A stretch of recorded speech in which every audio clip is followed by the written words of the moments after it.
بہت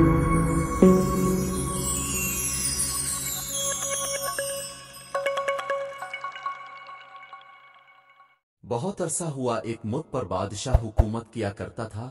اس بادشاہ کی ایک بیٹی تھی، شہزادی بہت خوبصورت تھی، اس کا نام ایما تھا۔ ایما ابھی چھوٹی سی تھی کہ ملکہ کا انتقال ہو گیا اور بادشاہ نے کچھ دنوں بعد دوسری شادی کر لی۔ بادشاہ کی دوسری بیوی بھی خوبصورت تھی اور وہ تھوڑی سی مغرور بھی تھی۔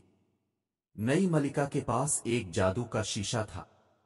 ملکہ روزانہ صبح الفاٹے کر تیار ہوتی اور جادو کے شیشے سے پوچھتی، شیشے شیشے ذرا یہ تو بتاؤ اس دنیا میں سب سے خوبصورت کون ہے؟ شیشہ جواب دیتا، بے شک ملکہ عالیہ اب ہی سب سے خوبصورت ہے۔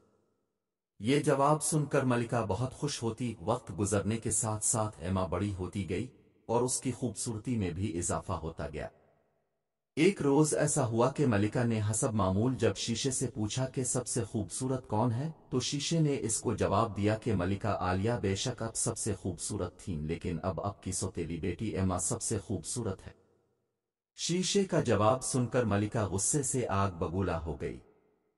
اس نے اپنے خاص ملازموں کو بلا کر حکم دیا کہ شہزادی ایما کو دور جنگل میں لے جا کر قتل کر دیں۔ ملازم ایما کو لے کر جنگل چلے گئے۔ جنگل پہنچ کر شہزادی کو قتل کرنے لگے تو ان کو اس پر بہت ترس آیا۔ ایک ملازم نے اپنے ساتھیوں سے کہا، کیوں نہ ہم شہزادی ایما کو چھوڑ دیں؟ یہ سن کر باقی ملازموں نے ایما سے کہا، تم اس جنگل میں کہیں بھاگ جاؤ اور واپس اپنے ملک میں نہ آنا ورنہ ملکہ تمہارے ساتھ ساتھ ہمیں بھی مروا دے گی۔ شہزادی نے جان بخشی پر ملازموں کا شکریہ ادا کیا اور گھنے جنگل کے اندر ایک سمت چل پڑی۔ کچھ دور جا کر ایما کو ایک چھوٹی سی جھونپڑی نظر آئی۔ ایما اس جھونپڑی میں داخل ہو گئی۔ اس نے اندر جا کر دیکھا کہ گھر میں کوئی زیرو موجود نہیں تھا۔ گھر کے اندر ایک چھوٹی سی میز رکھی تھی اور اس میز کے گرد 7 چھوٹی چھوٹی کرسیاں رکھی تھیں، جبکہ اس گھر کے ایک بیڈ روم میں چھوٹے چھوٹے 7 بیڈ لگے ہوئے تھے۔ شہزادی وہاں لیٹ کر سو گئی۔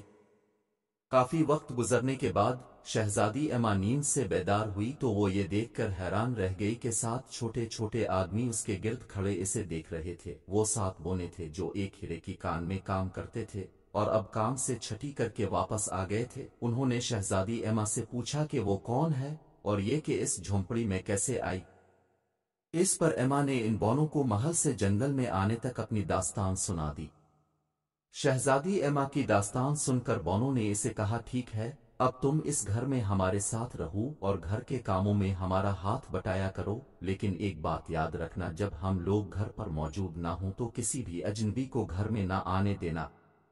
دوسری طرف ملازموں نے واپس جا کر ملکہ کو بتایا کہ انہوں نے شہزادی کو قتل کر دیا ہے تو وہ بہت خوش ہوئی اور بھاگی ہوئی اپنے کمرے میں لگے جادو کے شیشے کے پاس جا کر بولی، شیشے شیشے اب بتا اس دنیا میں سب سے خوبصورت کون ہے؟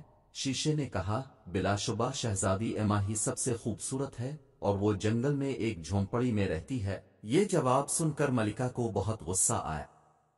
اس نے گھر گھر جا کر چیزیں بیچنے والی عورت کا بھیس اختیار کیا اور جنگل میں چلی گئی۔ تھوڑی سی تلاش کے بعد ملکہ کو وہ جھونپڑی مل گئی جس میں شہزادی ایما ٹھہری ہوئی تھی۔ ملکہ نے جھونپڑی کے دروازے پر دستک دی۔ ایما نے دیکھا ایک بوڑھی عورت ہاتھ میں ٹوکری پکڑے کھڑی ہے اور اس میں خوبصورت ربن رکھے ہیں۔